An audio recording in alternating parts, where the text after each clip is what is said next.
Amoureux et amoureuses de la Nati, bonjour et bienvenue dans ce nouvel épisode.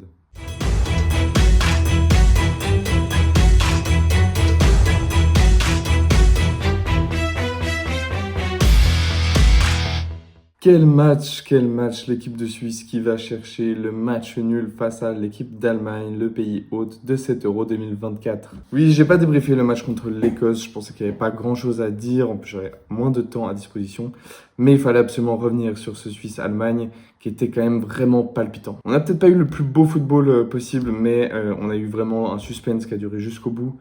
On a eu une équipe de Suisse déterminée à aller chercher une victoire, malheureusement en vain.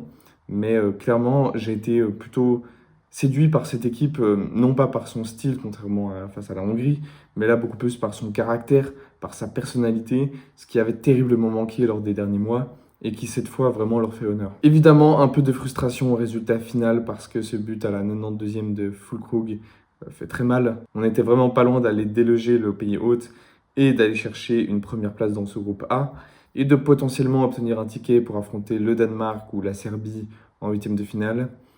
Bon, mais il ne faut pas oublier d'où vient cette équipe de Suisse, ni qui est cette équipe d'Allemagne. Je le répète, pays hôte et pays qui, pour l'instant, avec l'Espagne, a montré les meilleures choses. Clairement, c'est une très très belle performance, malgré ce scénario un peu tragique.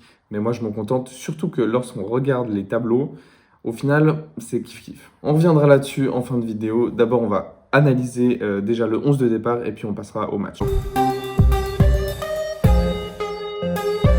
Dans ce 11 de départ, Murat Yakin a fait encore des changements. Et oui, il a fait des changements à chaque match. C'est vrai que pour le coup, j'ai vu un tweet là-dessus, ça change pas mal de Petkovic, là on pouvait être sûr de son 11 pour tous les matchs. Pour le coup, Yakin n'hésite pas à faire quelques changements et ça donne un petit côté intéressant. Vous savez que je suis pas le plus grand fan de Yakin, mais c'est vrai que dans cet Euro, à force est de constater qu'il voit juste. Et là, encore une fois, ce soir, il a vu très très juste. Bon, défensivement, c'était pareil. On avait quelques doutes. On ne savait pas s'il allait mettre Cher ou Rodriguez sur le banc, étant donné qu'ils étaient sous menace de suspension. Mais non, Cher Rodriguez était aligné aux côtés de Akanji, devant Yann Sommer, évidemment. Et Bicher reprenait son couloir gauche, Widmer à droite bien sûr, Widmer qui sera suspendu au prochain match. Au milieu de terrain, Chaka Früller, Zakaria n'est toujours pas de retour. On n'a pas trop de nouvelles sur le Genevois, ça sent pas très bon. Je suis pas sûr qu'on le voit durant cet Euro. Et on attaque Fabian Rieder, la surprise du chef, aux côtés de Dan Endoy. On en reparlera de Dan Endoy. Et Brel Mbolo qui fait son retour en pointe. Clairement, Fabian Rieder qui crée la surprise, qui vient remplacer Ruben Vargas assez simplement, qui n'a pas tout à fait convaincu lors des deux premiers matchs. Assez brouillon, Vargas c'est toujours la même chose. De temps en temps il a des bonnes périodes, il arrive à être décisif. Et souvent malheureusement c'est très compliqué. Il a un jeu très stéréotypé en fait. On dirait toujours quelqu'un qui fait ses petits dribbles mais qui n'arrive jamais à la pousser au fond, qui n'arrive jamais à aligner deux dribbles à la suite. C'était pas évident depuis le début du tournoi. Il a amené un peu de percussion mais c'était clairement pas suffisant. Donc je comprends l'idée de l'avoir remplacé par Fabian Rieder. Maintenant, c'est vrai que Rieder, c'est pas le premier nom qu'on coche sur la liste à la base. On avait plutôt l'habitude de voir des Stephen notamment. Beaucoup réclamaient Amdouni ou Okafor, bien sûr. Fabian Rieder, j'ai été le premier surpris, mais j'ai été le premier à féliciter aussi cette idée parce que Fabian Rieder a sorti un très gros match et a été très utile surtout par rapport à son jeu avec le corps, avec le ballon. C'était très intéressant et il a été très utile à la Nati ce soir. Shaqiri sur le banc, voilà, on le sentait. Je pense que dans un match comme celui-là, je suis premier fan de Shaqiri, mais c'est logique qu'on s'en passe par rapport au pressing allemand, par rapport à nous, le pressing qu'on devait imposer à cette équipe d'Allemagne. Il n'a pas la capacité aujourd'hui de faire les courses que demande Murat Yakin, que demande le jeu de Murat Yakin. Certes, on a toujours besoin de sa patte gauche pour nous sortir de situations extrêmes, mais Shaqiri, malheureusement, à côté de ça, c'est trop insuffisant dans le jeu et physiquement. Donc voilà, je n'exclus pas de le voir en huitième de finale, surtout si on doit remonter le score. Pour le coup, ce sera le premier à entrer, je pense. Mais dans un match comme celui-là, je comprends qu'il soit laissé de côté. Et on n'oubliera pas ton but contre l'Écosse. En face, l'Allemagne a aligné son 11 type, clairement. Aucun changement à signaler du côté allemand. Et quand on voit la ligne de devant, Wirtz, Gundogan, Musiala, tu te dis « oulala ». Et ça s'est plutôt confirmé dans les premières minutes de la partie, où tu sentais les premières incursions de Musiala qui allaient très fort, les appels de Gundogan en profondeur, les longs ballons de Kroos et Kimmich. Ça a fait déjà, moi je me suis dit, oula, ça va être très très long comme match, je sens qu'on va se prendre une sacrée branlée. Et pourtant, dès le début, on tient étonnamment assez bien, avec notamment une intervention de Ricardo Rodriguez, qui est vraiment à féliciter sur tout le match, on y reviendra. Mais Rodriguez fait une belle intervention défensive dès le début de match, ce qui me met en confiance. C'est vrai que moi, c'est ce côté-là qui me faisait peur, c'est Musiala contre Cherry Rodriguez. Je me disais, putain, ça, je sens que ça en va en baver, déjà qu'ils ont eu du mal contre les Écossais et contre les Hongrois. Là, ça va aller beaucoup plus vite. Et pourtant, ils ont magnifiquement tenu la baraque, mais on y reviendra. Et c'est vrai que l'Allemagne se met petit à petit dans ce match, avec quelques occasions qui arrivent. Voilà, on a des premiers tirs, on a quelques premiers longs ballons, et on a ce tir de Andrich qui vient ouvrir le score tout simplement. Où là, on se dit, ok, c'est bon, rideau, avec, il faut le dire, Yann Sommer qui n'est pas parfait sur cette action. Voilà, là, ça sentait pas très bon pour l'équipe de Suisse. But annulé, cependant, parce que Musiala fait faute sur Cher. À débat, clairement, je pense que très difficile de trancher ce genre de décision. Évidemment, ça nous arrange et on prend clairement parce que je pense que si on prend ce but-là à ce moment-là, c'est pas le même match derrière, clairement. Et je pense qu'on s'en ramasse quelques-uns de suite. On défend plutôt bien, mais c'est vrai qu'il y a cette inquiétude de se dire, le problème c'est qu'on se procure aucune occasion. Et ça va être très compliqué d'aller dans le camp adverse. Et c'est vrai que 2 minutes après que j'ai dit ça à la personne qui était à côté de moi, Dan Endoy vient ouvrir le score pour l'équipe de Suisse.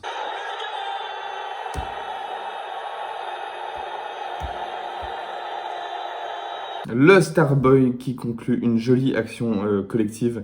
Clairement, ça part de Xhaka, ça combine un peu avec Endoy et Rieder, un peu difficilement, mais heureusement Rieder reprend le dessus. Il passe à Freuler en profondeur. La défense allemande pas mal désorganisée. Et Endoy, tel un renard des surfaces qui vient planter ce but magnifique. Enfin, il conclut ses actions. Et franchement, chapeau. Dan Endoy qui est pour l'instant la révélation du tournoi côté suisse, hein, clairement. Pour l'instant, je l'ai déjà dit dans la dernière vidéo, mais je trouve impressionnant par les différences qu'il fait avec le ballon, dans ses dribbles, même dans ses appels. C'est très très intéressant et très percutant. C'est ce que je disais avant l'Euro, c'est qu'on a très peu de joueurs comme ça en équipe de Suisse, et je pensais pas que Endoy avait de telles capacités techniques, mais c'est vraiment impressionnant. Il lui manquait clairement la finition contre l'Écosse notamment, où il a vendangé pas mal d'occasions. Mais là, il a conclu magnifiquement et ça va le booster, je pense, ça va le mettre en confiance aussi. Et on espère qu'il va en planter un nouveau en 8e. À noter aussi le magnifique travail de Freuler sur ce but, qui pour moi fait un excellent match. C'est vrai qu'on va moins en parler certainement, mais Freuler, patron aux côtés de Xhaka, il faut pas l'oublier. Et la Suisse qui se retrouve à mener au score face à l'Allemagne. C'est vrai qu'on l'attendait absolument pas, encore moins à la 28e minute. Mais voilà, magnifique travail. Et il n'y a plus qu'à essayer de garder ce score. Et il faut le dire, on a admirablement bien défendu. La défense à 3 notamment est à féliciter. Et je vais mettre en exergue le patron de cette défense, Manuel Akanji. Pour moi, l'homme du match, pour moi, l'homme suisse de ce début de tournoi. Peut-être même l'un des défenseurs, si ce n'est le défenseur de ce début de tournoi. Chaque match est absolument spectaculaire. Patron, impérial. Je le trouvais exceptionnel, même dans les relances. Il est tellement utile.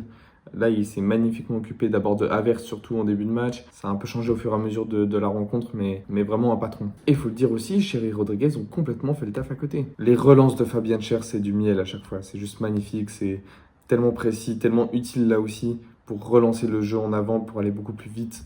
Elles sont exceptionnelles. Il en a raté quelques-unes aussi, mais de manière générale, franchement, quand il les réussit, c'est toujours impressionnant. Et Ricardo Rodriguez, ce taulier qui vient de sortir une performance comme ça, on avait un peu des doutes après l'Écosse, hein, où il n'avait pas été autant impérial que là, mais cette fois, il a été vraiment fort, Ricardo Rodriguez. Très belle performance et c'est à féliciter. Bien entendu, Granit Xhaka a été chercher plein de ballons au milieu du terrain. Il a été impeccable dans son rôle, dans ses passes. Il n'a pas été aidé par le pressing allemand qui était très costaud, mais franchement, il s'en est magnifiquement bien sorti. Freuler, j'en ai déjà parlé, il a été spectaculaire. Et les 3 de devant que je trouve aussi très très utiles dans ce qu'ils peuvent apporter par leur physique, par leur petit jeu en une touche. C'est vrai que c'était extrêmement important. Ils ont réussi à faire gagner énormément de minutes à cette équipe de Suisse. Brel Mbolo, le premier, avec son corps toujours impressionnant et qui arrive à gratter beaucoup de ballons, toujours assez juste aussi techniquement. Endoy qui a été redoutable de percussion, et Rieder, j'en ai déjà parlé, mais qui a été lui aussi vraiment très fort. Et lorsqu'on se rapproche de la 70e minute, les 3 de devant sont remplacés par 3 nouveaux joueurs. Ce qui faisait, je pense, partie du plan de Murat Yakin. C'est vrai que je pense qu'il compte clairement aussi sur ses entrées pour poursuivre le pressing sur 90 minutes, pour que ça ne retombe jamais et pour toujours apporter un danger autour du but de Manuel Neuer, pour que les Allemands ne soient jamais complètement sereins et qu'ils ne soient jamais complètement en capacité de tous se lancer vers l'avant. Et ça a été fait magnifiquement bien avec donc les entrées de Vargas, Amdouni et Doua. Amdouni a été clairement le plus fort des trois, hein. Il a été très très utile dans ce qu'il a apporté, notamment avec le ballon, où techniquement il est au-dessus du lot clairement, même si c'est parfois un peu marché dessus. Moi je l'ai trouvé vraiment bon, notamment dans ses passes. Doua, je l'ai trouvé plutôt intéressant aussi, moins que Brel Mbolo, mais au moins il a permis de préserver l'attaquant de l'AS Monaco.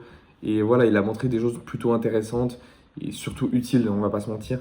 Et Ruben Vargas, bon, c'était toujours assez brouillon, hein, comme d'habitude, mais il passe tout proche de nous sauver la mise. C'est vrai qu'il y a ce but qu'on pense libérateur et que j'attendais vraiment, je me disais, il y a presque autant de chances que l'un marque que l'autre parce que les actions suisses, il y avait beaucoup d'espace dans la défense allemande et ça pouvait aller très vite. Et pour le coup, ça allait très vite, mais Ruben Vargas qui était hors jeu de très peu. Malheureusement, ce n'était pas de notre côté cette fois. Les deux joueurs dont j'ai pas parlé encore, c'est Widmer à droite, qui pour le coup, je trouve un peu en deçà de ses coéquipiers depuis le début du tournoi. Voilà, c'est pas autant bon que la dernière Coupe du Monde pour Widmer. On sent qu'il doit monter en puissance clairement, et malheureusement, il pourra pas le faire en huitième de finale puisqu'il sera suspendu. On risque de voir Stergiou, on en reparle après. Et Bichir qui fait le taf, hein. C'est vrai qu'on l'attendait pas du tout à ce niveau, on l'attendait pas du tout court en fait dans ce tournoi. Et pourtant il a vraiment fait un travail très très fort là aussi hier soir. Pas le plus en vue, pas le plus impressionnant, mais très utile lui aussi. On sent que Yakin a trouvé son animation, a trouvé son système de jeu adapté à affronter de grosses nations. Qui aiment jouer avec le ballon, ce qu'on risque d'affronter en huitième. Plutôt chapeau à Yakin là parce que ça marche plutôt bien, ce côté, ce pressing constant à l'avant, ces ballons dans les petits espaces, puis soudain des longues passes, l'utilisation de temps en temps de la largeur, et surtout l'animation défensive qui s'en est également très très bien sortie. Donc franchement très bien joué. Voilà, malheureusement, on se prend ce but à la 92e de Füllkrug, qui fait très mal au moral parce qu'on était vraiment pas loin d'aller chercher une victoire surprise. Mais voilà, comme je l'ai dit, il faut déjà se contenter de cette belle performance.